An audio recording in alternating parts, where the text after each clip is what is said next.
안녕하십니까. 올 한 해도 좀 승급하게 흘러갔습니다. 트럼프 당선으로 끝난 미국 대선이 치러졌고요. 의대 정원 확대로 불거진 의료 대란 등 나라 안팎으로 많은 일들이 벌어졌습니다.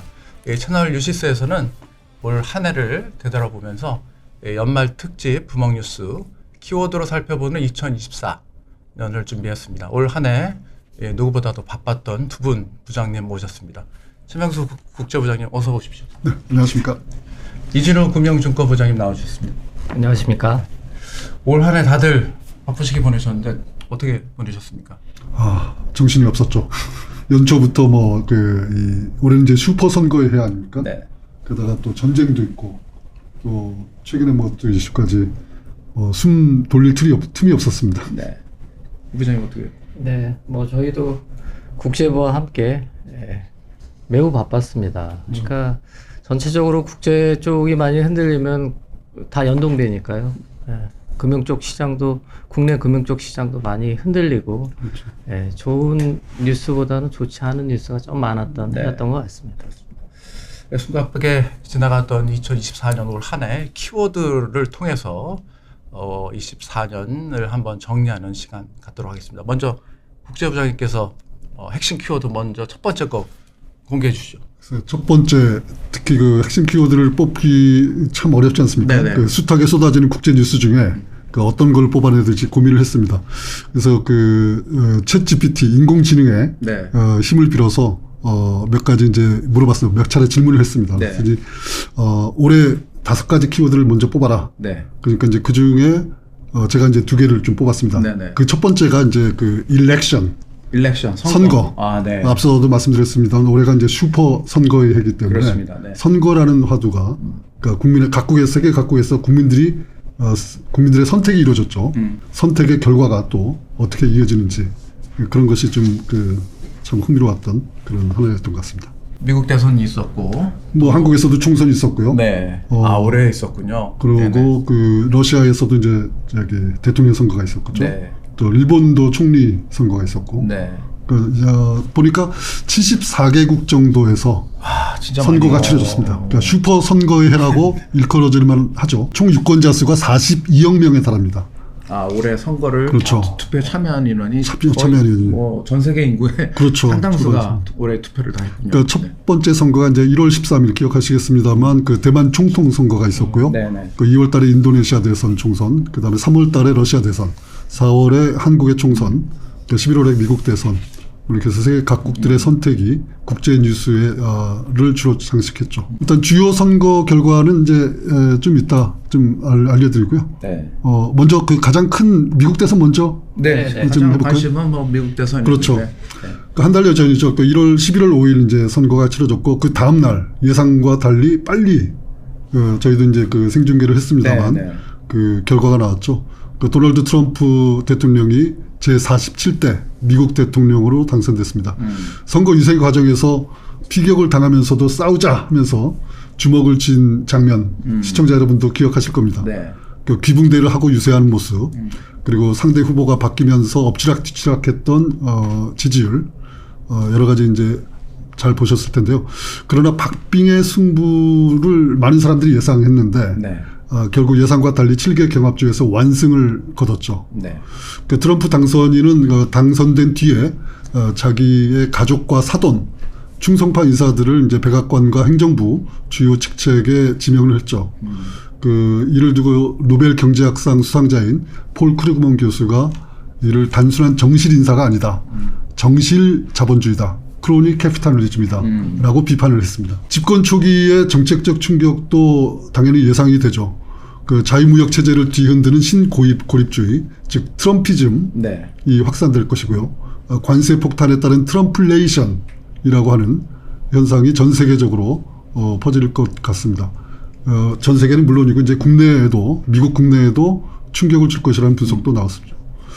동맹은 약화되고 미중 전략 경쟁은 더 심화될 것으로 보이고요. 미국 대선의 결과가 국제 정세와 세계 경제에 큰 영향을 미칠 것으로 보입니다. 저희가 미국 대선만 신경을 많이 썼는데 사실은 이 러시아에서도 선거가 있었다고요. 그렇죠. 네. 러시아는 아시지만 이제 블라디미르 푸틴 러시아 대통령이 5선에 성공을 했습니다. 이것도 역시 큰 뉴스죠. 지난 3월 18일이었죠. 20년째 집권 중인 푸틴이 이제 30년 장기 집권의 를 사실상 확정하는 순간이었는데요. 정적인 나발리가 옥중에서 급사하는 사건이 있었음에도 불구하고 물론 믿을 수 없습니다만 87.8%라는 득표율로 네. 사상 최고 득표율로 당선됐습니다. 지난 5월 7일 러시아 연방의 제8대 대통령으로 취임을 했는데요. 2000년부터 집권했으니까 지금 앞으로 더 5년, 그래서 30년을 집권하게 됩니다. 이는 30년 집권. 스탈린이 집권했던 29년보다 더 긴 기간이죠. 그렇게 되는군요. 그렇죠. 네. 그래서 이제 푸틴 대통령이 이제 2020년 개헌으로 2030년에 열리는 대선에도 출마할 수 있습니다. 네. 차기에도. 그렇게 되면 이론상 84세가 되는 2036년까지 정권을 연장할 수 있게 됩니다. 네. 아니 일본에서도 또 총선이 진행됐죠. 그렇죠. 일본의 이시바 시게루 총리가 취임했고 자민당이 총선에 패배한 것도 빼놓을 수 없죠. 기시다 후미오 전 총리가 각종 스캔들로 하야를 했습니다. 스스로 물러났죠. 지안파인 이시바 시게루 전 자민당 간사장이 이제 제 102대 일본 총리에 취임을 했습니다. 지난 10월 1일입니다. 그러나 취임 이후에 이제 중의원을 해산하고 다시 치른 선거에서 집권 자민당이 15년 만에 여당 단독 과반을 확보하지 못하는 그런 어떤 사태가 일어나서 지금 그런 것 때문에 기시다 정권의 기반이 여전히 취약하다는 평가가 있습니다. 네. 그리고 또 대만 총통 선거 이것도 빼놓을 수 없습니다. 대만도 아시지만 미중 전략 경쟁에 아주 중요한 화약고이자 불씨입니다. 친미 독립 성향의 집권 진보당 민진당이라고 하죠. 라이칭도 후보가 총통 선거에서 승리했습니다. 지난 5월 20일 제16대 대만 총통에 취임을 했는데요. 민진당은 창당 38년 만에 12년 연속 집권하게 됐습니까? 친미 독립 정권이 12년 연속 계속되자 이 중국이 가만히 있을 리 없죠. 대만 섬을 포위하는 작전을 2차례나 단행했습니다. 양안 관계 긴장이 고조되고 있으면서 대만 문제가 미중 전략 경쟁에 있어서 최대 이슈로 부상했고요. 이런 가운데 라이치더 총통이 미국을 방문했고 최근에 차잉원 전 총통은 유럽을 방문했습니다. 역시 중국으로부터 이제 국가 인정을 받지 못하는 유엔 가입국으로서 가입 국가로부터 국가 인정을 받지 못하는 그런 대만의 현 총통과 전 총통이 미국과 유럽을 대상으로 외교전을 펼치는 모습을 볼 수가 있습니다. 참 올 한 해 많은 주요 국가들의 선거가 진행됐고 이제 임기가 이제 바뀌게 되면 또 내년에는 또 새로운 권력이 등장하면서 또 수많은 변화가 또 예상이 됩니다. 자, 금융부장님께서는 키워드 뭐 뽑아주셨습니까? 예. 저는 챗 GPT에 물어보진 못했고요. 예. 근데 이제 사실 고민을 제일 많이 했습니다. 왜냐하면 좋은 뉴스보다는 안 좋은 뉴스들이 많아서 그래도 연말에 좋은 뉴스를 많이 좀 전해드리려고 그랬는데 일단 그래서 먼저 비교적 괜찮은 뉴스 첫 번째는 예상을 하셨겠지만 비트코인이 10만 달러 돌파했다. 네, 10만 달러 비트코인 10만 달러 돌파 뽑아주셨습니다. 네.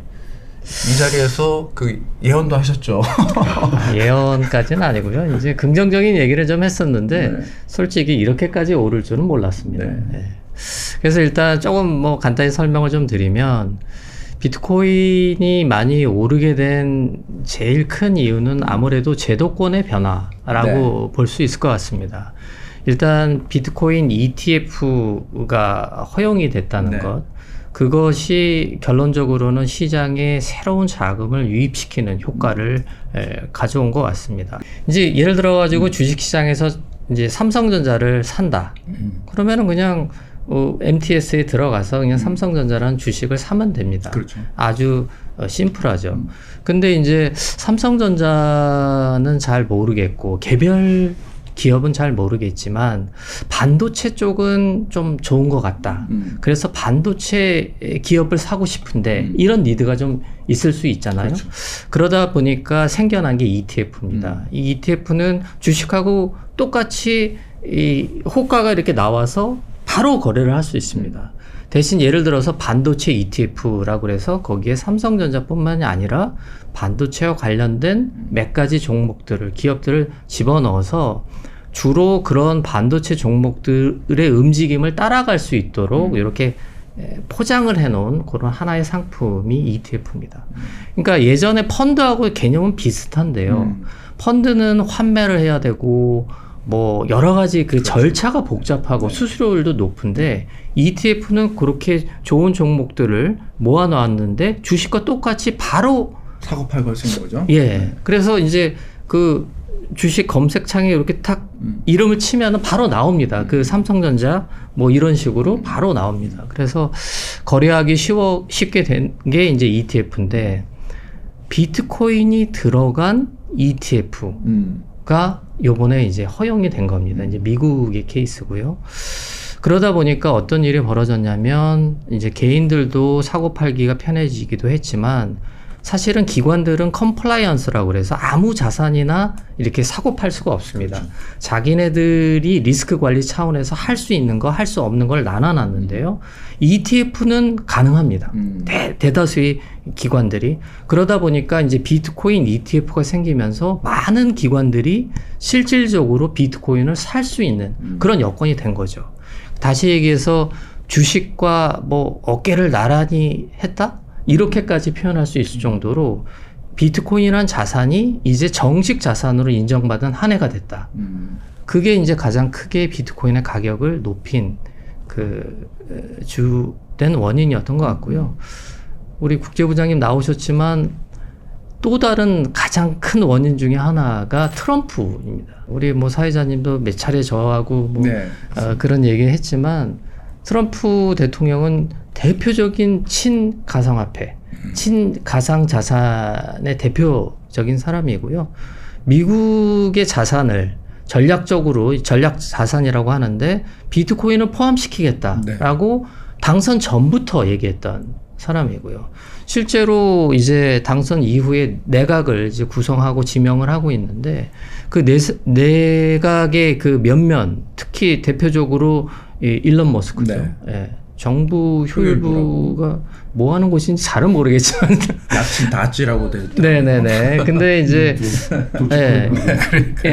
일론 머스크는 대표적으로 이제 도지코인 때문에 유명하신 분인데요. 그런 분들 또 상무장관이라든지 이런 여러 내각이 실질적으로 헤지펀드 출신인데다가 친가상화폐적인 성향을 보였던 분들이었기 때문에 아무래도 트럼프 집권 이후에 가상화폐 시장이 좋아질 거라는 그런 기대감 이런 것들이 실질적으로 가격에 크게 반영된 그런 상황인 것 같습니다.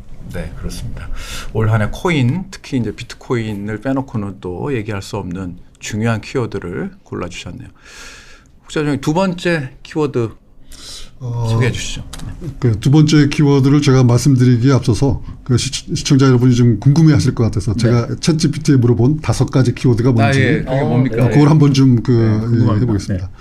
그 제가 이제 그 CNN이나 BBC, 뉴욕 타임스, AP, AFP 이런 어떤 외신들을 지정하면서 올 한 해 뉴스 중에 가장 많이 언급된 단어 5개만 뽑아달라고 주문했어요. 그 첫 번째가 AI입니다. Artificial Intelligence. AI. 기술 발전에 관련된 논의에서 필수적으로 언급됐다. 그래서 그 단어가 가장 많이 나왔고 또 두 번째가 Climate, 기후변화 관련. 그래서 이제 역시 미국 저 기후변화와 관련된 글로벌 협약이라든지 자연재해 보도에서 빈번히 등장했고 아까 말씀드린 일렉션, 선거. 미국 대선과 유럽의 정치 변화 관련해서 기사에 주로 많이 쓰인 단어다라고 챗GPT가 알려줬습니다. 네 번째가 이제 워 또는 컨플릭트, 전쟁 또는 분쟁인데 우크라이나 전쟁과 중동 분쟁 등에서 자주 언급이 됐다라고 설명했습니다. 마지막으로 이제 경제, 세계 경제의 변화, 인플레이션, 무역과 관련한 기사에서 강조됐습니다. 제가 그 두 가지를 첫 번째는 일렉션, 두 번째는 컨플릭트를 정했습니다. 또 왜냐하면은 다른 것들은 기후변화 같은 경우는 작년에도 재작년에도 계속 있었고 올해 특징 지을 수 있는 단어는 역시 그 일렉션, 아까 말씀드린 슈퍼 선거의 해, 그 다음에 두 번째는 이제 두 개의 전쟁으로 이어지는 지금의 상황. 그래서 이제 두 개의 전쟁을 이제 컨플릭트를 뭐 갈등 또는 분쟁 이렇게 이제 해석이 되죠. 그래서 이제 그 갈등을 두 번째 키워드로 정했습니다. 네. 러시아 우크라이나 전쟁 지금 뭐 끝날 듯 말 듯 지금 계속 진행 중인데 먼저 한번 정리해 주시죠. 네, 지금 러시아 우크라이나 전쟁 계속 앞서 말씀드린 대로 푸틴이 5선에 성공하면서 뭐 여러 가지 심각한 상태로 이제 가고 있었죠. 한번 짚어보면 지난 6월에 북한을 방문했습니다. 네. 푸틴이 방문하면서 상호 군사 원조를 하는 북러 상호 조약을 체결했죠. 네. 그 이외 비준까지 이제 체결됐습니다만, 게다가 이제 북한군을 우크라이나에 파병했습니다. 우크라이나가 또 이제 러시아 본토를 향해서 미국산 장거리 미사일을 사용할 수 있도록 허용한 것도 이제 큰 뉴스거든요. 그러니까 지난달 17일 조 바이든 대통령이 이를 허용했죠. 네. 그러자 이게 이제 사실은 이제 러시아가 이제 북한군을 우크라이나에 파병하는 그런 조치를 한 데 따른 반작용, 대응이었죠. 그 영향이었는데 이후에 이제 미국뿐만 아니라 영국과 프랑스도 장거리 순항 미사일을 우크라이나에 보냈고 우크라이나는 이를 사용했습니다. 여기에 따른 또 대응으로 한때 ICBM이라고 잘못 알려졌었는데요. 러시아가 이에 맞서서 지난달 21일 신형 IRBM, 그렇죠. IRBM이라는 게 중거리 탄도미사일로 이제 맞섰습니다. 여기에는 역시 신형이라서 핵탄두까지 장착이 가능한 것으로 알려져서 푸틴의 핵 위협이 진짜 실현되는 거 아니냐는 긴장감도 돌았습니다. 트럼프 당선 이후에 약간 좀 기류 변화가 있는 거 아닙니까? 그렇죠. 네. 최근에 이제 트럼프 당선인이 볼로디미르 젤렌스키 우크라이나 대통령을 만났습니다. 파리 여러분 유명하시지만 노트르담 성당이 재개관을 했죠. 네, 공사를 마치고 재개관했는데 어제 이제 프랑스 대사관에서 그런 행사도 있었습니다만 그 현장에서 이제 이 마크롱과 젤렌스키, 트럼프 이렇게 같이 만났습니다. 여기서 이제 트럼프 당선인이 젤렌스키 대통령, 에마누엘 회담을 하면서 어떤 약간 자기 자신이 이제 선거 유세할 때 24시간 안에 우크라이나전 끝낼 수 있다. 네. 뭐 이런 많은 사람들이 예측하건대 이제 러시아가 점령한 영토를 주고 끝내자 뭐 이런 얘기를 하는데 지금 나오는 얘기는 이제 젤렌스키도 역시 약간의 어떤 태도 변화가 있다. 그러니까 휴전 또는 종전을 할 의향이 있음을 내비치는 그런 얘기가 좀 나오고 있습니다. 어제 그제 나온 소식입니다만 젤렌스키가 이제 이번 러시아 우크라이나 전쟁 동안 러시아가 전사자가 20만 명에 달한다. 네. 러시아군이 이제 19만 8천 명이 사망했고 부상자가 55만 명. 이렇게 되고 우크라이나군 사망자는 4만 3천 명. 네. 부상 치료자가까지 37만 명. 이렇게 이제 주장을 한 거죠. 주장을 한 거죠. 네. 근데 문제는 이제 러시아 쪽은 숫자는 내놓지 여기에 이제 반대를 하면서 그렇지 않다라고 부인을 하면서도 숫자는 내놓지 않고 있습니다.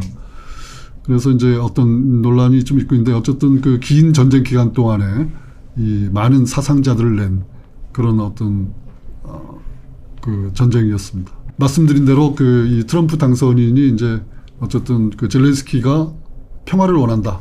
이는 새로운 소식이다. 라고 이제 또 한 매체를 통해서 인터뷰를 통해서 좀 얘기를 했습니다. 그래서 젤렌스키의 태도도 어느 정도 변했고 트럼프도 좀 더 자신 있게 휴전을 얘기를 하고 해서 그 결과는 좀 지켜봐야 될 것 같습니다.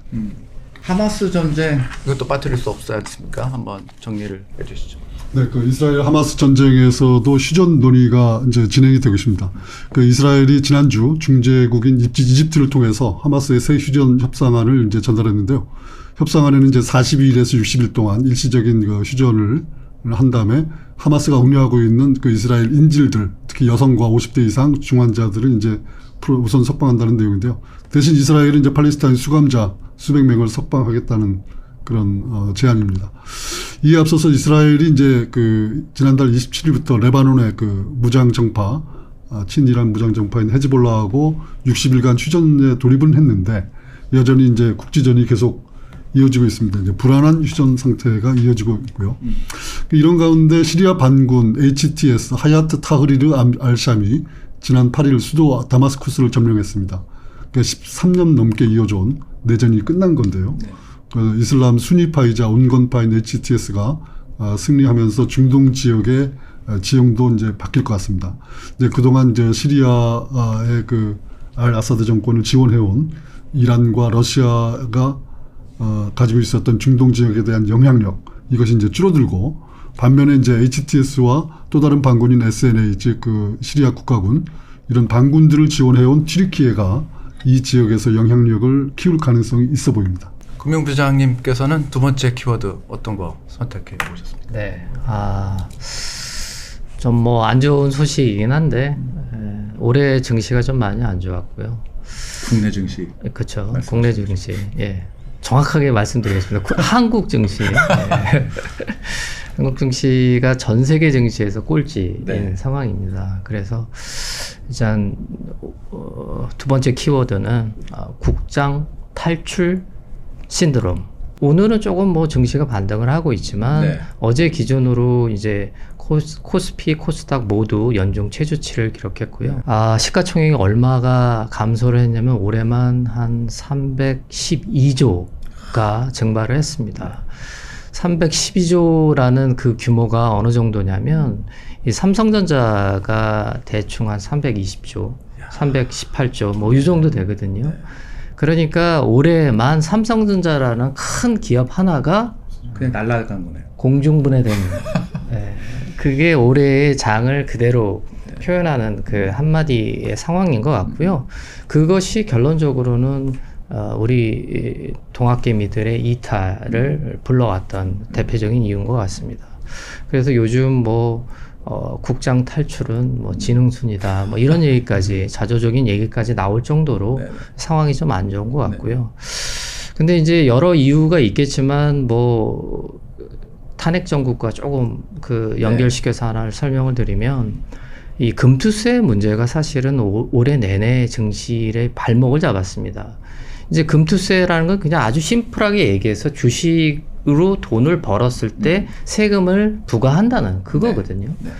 그렇게 되다 보니까 이제 아무래도 투자자들의 그 매수 의지를 좀 꺾는 그런 현상이 좀 벌어졌고요. 그래서 이제 정치권에서는 한다 안 한다 유예를 해준다 안 한다를 네네. 가지고 계속 그랬었는데 말만 많고 지금 현재 뭐 진행된 건 없지 않습니까? 그렇죠. 이제 계엄과 탄핵 전에 어떤 일이 있었냐면 결국은 민주당이 폐지하는 쪽으로 그렇게 합의를 했습니다. 그래서 이제 투자자들은 이게 합의가 됐으니까 금투세는 일단 없어지는 거다라고 생각을 했기 때문에 실제로 지수를 보면 좀 반등이 일어났었어요. 네네. 그랬는데 요번에 다시 이제 전국의 소용돌이가 일어나면서 다시 이게 표류하는 게 아니냐. 그러니까 합의를 하지 못하면 결론적으로는 자동으로 시행이 되는 상황이기 그렇죠. 때문에 국회 상황이 지금 예. 어떻게 될지 모르니까. 그렇죠. 네. 민주당이 어떻게 나올지 또 뭐 국힘은 계속해서 뭐 물론 폐지 쪽이었긴 했지만 이거를 동력을 잃어버릴 수 있다는 이런 우려가 생기면서 사실 저희에서 코스닥이 뭐 하루에도 별다른 이유도 없이 5% 넘게 어제 뭐 하락하는 하락을 했습니다. 그런 현상이 나타나는 거는 이러한 정책적 불확실성 이게 시장이 가장 싫어하는 것들이거든요. 그런 것들이 올해 증시의 발목을 좀 잡은 것 같고 또 한 가지는 상대적으로 미국장이 너무 좋았습니다. 미국 주식은 왜 이렇게 연일 뭐 최고치를 찍고 있습니까? 예, 그게 이제 우리 국제부장님도 잘 아시겠지만 아무래도 엔비디아를 중심으로 한 이런 기술주의 매기가 많이 쏠리면서 그쪽은 주도주가 있는 거죠. 시장 상황이 좀 안 좋아져도 계속해서 올라주는 주식들이 있기 때문에 계속해서 사상 최고치를 경신하는 그런 모습을 보였고요. 이게 이제 시장은 아주 심플합니다. 수익률이 높은 곳으로 머니는 무브하게 돼 있거든요. 근데 우리나라 시장과 미국 시장의 수익률 차이가 너무 크다 보니까 이게 사람들이 국장을 탈출하는 게 러시를 이룰 수밖에 없는 그런 상황입니다. 그러니까 실제로 서학개미들이죠. 그러니까 우리에서 이제 미국에 투자한 서학개미들의 수익률이 올해 46조를 벌었다고 합니다. 국내에서는 320조 원이 날라갔는데 서학 개미들은 올해만 46조를 벌었습니다. 그러니까 이런 상황이 되다 보니까 다들 이제 미국 주식 쪽으로 가는 거고요. 예전하고 조금 달라진 부분은 뭐냐면 예전에는 해외 주식 투자가 좀 어려웠어요. 네. 예를 들어가지고 뭐 주식 계좌를 따로 해야 되고 그 다음에 또 외환으로 환율을 하는데 또 시간도 걸리고 굉장히 그런 게 많았고 또 이 시차가 있으니까 이거를 뭐 예약 주문을 한다고 해도 굉장히 뭐 나중에 체결되는 이런 현상들이 많이 벌어졌었는데 지금은 시차까지 없앤 거의 국내 주식과 가깝게 세금만 빼면 거의 국내 주식과 가깝게 지금 거래가 되고 있기 때문에 접근성이 너무 좋아진 거죠. 그러니까 쉽게 얘기해서 몇 번의 클릭을 통해 가지고 이제는 미국 주식을 거래할 수 있는 시대가 열리다 보니까 국장에 왜 있어야 하나 이런 이제 분위기가 형성이 되면서 국장 탈출이 러시를 이룬 것 같습니다. 국장의 탈출이 지능순이라는 얘기 아니야. 반등할 거야. 이제 삼성전자 최저점이야. 이제 사야 돼라고 하는데 계속 떨어지고 있단 말이죠. 그러니까 제가 이제 여기서 이제 약간의 전망을 하면요. 그래서 사실은 요즘 제가 이제 은행이나 이제 증권사 PB들 만나면 이분들이 지금 부자들은 어느 종목을 살지를 지금 서치하고 있다. 그러니까 역사적인 저점 수준의 종목들이 지금 속출을 하고 있거든요. 그래서 사실은 지금 밸류에이션 상으로 보면은 좀 매력적인 상황이에요. 오히려 미국보다는 국내 쪽이 더 매력적인 상황이 처해진 건 사실인 것 같습니다. 근데 이제 문제는 근데 왜 계속 떨어지느냐? 지금은 이런 불확실성, 정치적 불확실성 이것이 가장 큰 것 같습니다. 그래서 좀 이런 것들이 좀 안정이 되면 한국 증시도 내년 1분기 이후에는 조금 상승의 움직임을 좀 보여주지 않을까. 적어도 저평가된 부분을 좀 정상화하는 작업은 이루어지지 않을까. 이런 전망을 하고 있는 전문가들도 다수입니다. 말씀 나온 김에 국내 투자자들의 관심이 있으니까 한 가지 좀 추가 질문을 드리면 지금 탈출을 해야 하냐 말아야 되나 지금 고민에 빠지신 분들이 많이 있을 텐데 반등이 이루어질 거다 이렇게 전망할 수 있는 거 아닙니까? 그렇죠. 기준금리하고 이제 주식시장은 약간의 그런 상관관계가 있습니다. 그래서 아무래도 기준금리를 인하하게 되면은 시장의 유동성이 좀 풍부해지고요. 그런 풍부한 유동성이 일부 이제 증시로 유입되는 효과가 있기 때문에 증시에는 일반적으로는 호재로 작용을 합니다. 근데 이것도 어느 시장으로 갈지, 채권으로 갈지, 주식으로 갈지, 뭐 비트코인으로 갈지, 그거는 상대적인 수익률에 따라서 좀 다를 것 같고요. 그래서 단순하게 금리 인하 때문에 주식시장이 조금 반등할 수 있다라고 이렇게 단정적으로 말할 수 있는 상황은 아닌 것 같고, 아까 말씀드렸듯이 지금은 그 외에 주식시장을 억누르는 뭐 예를 들어서 금투세라든지 여러 가지 불확실성이 너무 크기 때문에 그런 것들이 조금 더 해소되는 게 시장을 조금 활성화시키는 요인이 되지 않을까 이렇게 생각이 됩니다. 연말 비상계엄, 탄핵 정국으로 요동치는 국내 정치 상황 등은 현재 진행 중입니다. 이 고물가에 씨름하는 서민들의 살림살이는 여전히 팍팍한 상황에서 내년에도 이 전망은 어둡습니다. 그래도 여러 어려움을 헤쳐왔던 대한민국의 저력을 믿습니다. 우리 대한민국 국민들의 지혜가 이번에도 발휘될 것이라 확신합니다. 저희 채널 뉴시스에서는 국내외 여러 뉴스들을 전하면서 보다 따뜻하고 균형 잡힌 소식들을 전해주기 위해 노력해 왔습니다만 다소 미흡한 점이 없지 않았던 것 같습니다. 앞으로 더욱 사랑받는 뉴시스가 되기 위해서 더욱 노력하겠다는 말씀 드리면서 연말 특집 분목뉴스 마무리하도록 하겠습니다. 수고 많으셨습니다. 네, 수고하셨습니다. 고맙습니다.